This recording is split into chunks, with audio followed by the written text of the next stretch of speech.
adelante. Gracias al Dios Todopoderoso Jesús, mi Señor, Salvador y Guía. Y siempre inicio con la palabra de Dios, Filipenses 4, 6, 7. No se inquieten por nada, en toda ocasión, con oración y ruego, presenten sus peticiones a Dios y denle gracia. Y la paz de Dios, que sobrepasa todo entendimiento, le llegará a ustedes a través de Cristo Amén. Jesús. Que la paz de Dios esté con Así nosotros. es, la que sobrepasa Amén. todo entendimiento humano.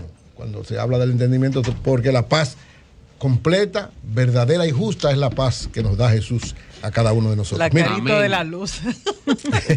él lo sabe. No, que no le dé la, si él no la quiere, que no la coja él. ¿Qué libro de la Biblia referiste? No lo podemos obligar. Filipenses 4, 6, 7. Yo creo en la paz. Carta a los Filipenses. Capítulo 4, versículo 6. Carta a los Filipenses. Johan Galton, que tiene un instituto científico en Noruega. Bien, que siga Joan Halton, bendecido por Dios para que siga construyendo la paz. Miren, reiterar que la película El Hombre Transformado sigue en los cines. Este fin de semana es un fin de semana muy importante porque mucha gente asiste, sobre todo el día de Navidad, a los cines, que vayan a ver esta película que, como hemos dicho, cambiará tu forma de ver la vida. Es una defensa de los valores familiares, una defensa de todo lo que tiene que ver con la familia. Así que exhortamos a toda la familia que vayan a los diversos cines del Palacio del Cine, Sanville, Ágora, Blue Mall, Occidental Mall, en Higüey, Bonao y Puerto Plata, y en Caribbean, en el Nuevo Centro, para ver El Hombre Transformado. Vean El Hombre Transformado, no vean Avatar, que dura 3 horas y es aburridísima. Ay, no diga que es aburrida.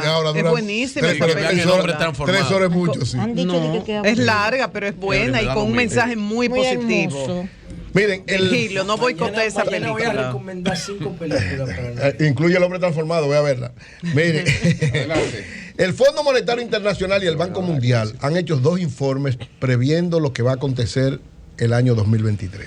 Buenísimo. En el caso del Fondo Monetario Internacional, dice el fondo que lo peor está por venir para el 2023. O sea, que lo que ha pasado... Bueno, después de esa visita de Zelensky a Washington y la de Medvedev a China, cualquiera que tenga un proyecto de inversión para el año que viene tiene que... Dice el banco, dice el fondo, voy a hablar primero del fondo y después del Banco Mundial, porque el Banco Mundial está más cerca de nosotros en una serie de análisis, pero en general, es verdad, el Fondo Monetario dice que para el 2023 lo peor está por venir y que viene probablemente, según el Fondo Monetario Internacional, una recesión de tal magnitud que va a afectar a muchos países del mundo y a muchas personas en el mundo.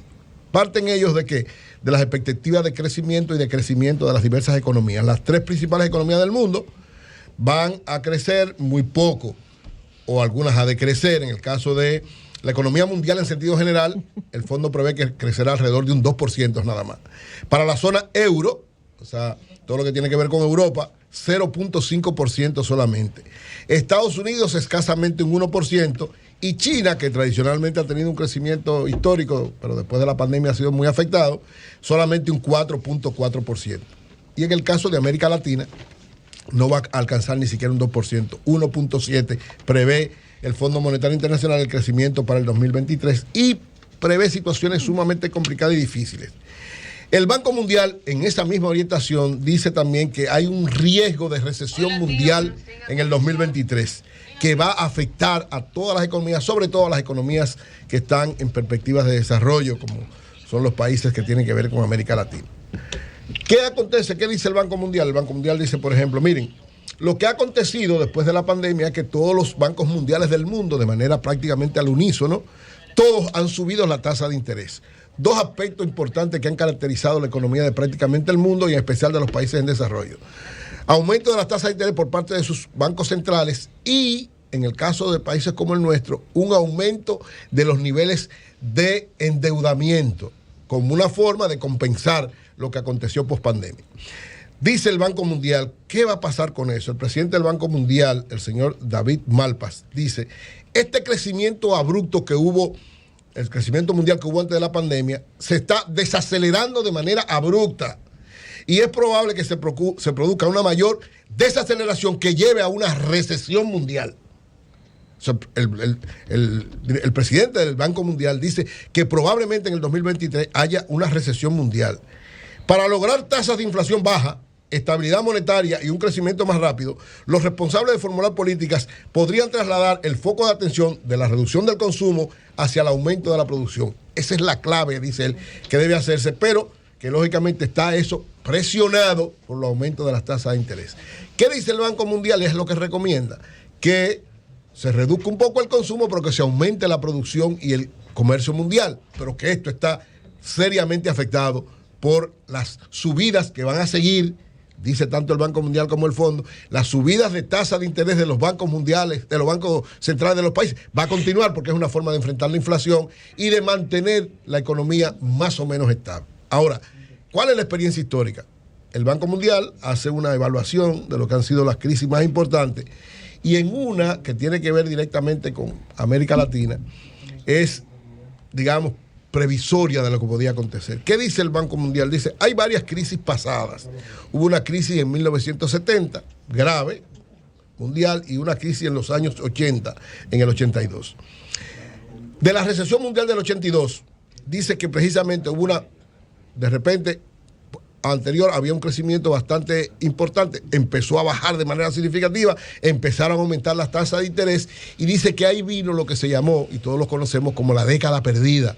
Los años 80 en términos económicos se conocen como la década perdida porque hubo una abrupta baja en todos los sentidos de las economías y un aumento de la pobreza y una baja considerable de la calidad de vida de muchos sectores, sobre todo de muchos países, especialmente de América Latina.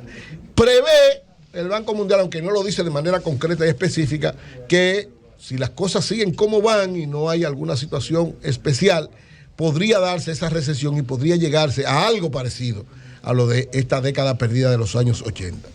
Por eso, dice, las políticas monetarias que asuman los gobiernos deben ser bastante inteligentes, novedosas, innovadoras, pero sobre todo precisas para contrarrestar esta subida de tasas de interés, estos niveles inflacionarios y esta caída del crecimiento mundial.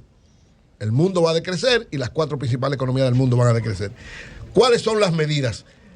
Pone 3 medidas que entiende el Banco Mundial que son las que podrían garantizar enfrentar esa situación de la mejor manera.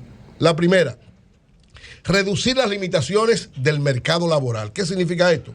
Que deben, primero, aumentar la participación de la fuerza laboral, disminuir los precios y, sobre todo, tratar de la mayor cantidad de trabajadores desplazados. Y esto es muy complicado porque la tendencia del mundo es cada vez más digitalizar todo y desplazar trabajadores. El Banco Mundial dice que todo el que está desplazado de alguna manera debe ser reajustado en algún lado, porque de lo contrario, la crisis va a ser mucho peor para toda la población. Lo segundo, aumentar la oferta mundial de productos básicos. O sea, aumentar la oferta de productos porque puede llegar a niveles de escasez mundial. Aunque ahora las cosas, lógicamente, se incrementaron por varias razones que provocaron la pandemia, la nueva realidad también ha provocado incrementos considerables en todo lo que tiene que ver sobre todo con los commodities. La situación de la guerra de Ucrania y Rusia ha aumentado también el transporte y los commodities, y esto lleva a que haya una producción mundial extraordinaria de productos para garantizar que haya y que no se aumenten los precios. Y finalmente, dice fortalecer las redes del comercio mundial. Es decir, cada vez más, fruto de la realidad que está viviendo el mundo, tiene que darse la interacción entre todos los países como una forma de que el comercio pueda provocar un impacto favorable en cada una de estas economías y de alguna manera contrarrestar esta decaída. Es decir, el año 2023 es un reto para el mundo y los 2 organismos fundamentales de economía, el Banco Mundial y el Fondo Monetario Internacional, dice que va a haber una recesión, que lo peor falta por venir y que tienen que hacerse políticas públicas claramente delimitadas para defender sobre todo a los trabajadores y a los consumidores, porque de lo contrario viviremos una situación sumamente complicada y difícil. Comunícate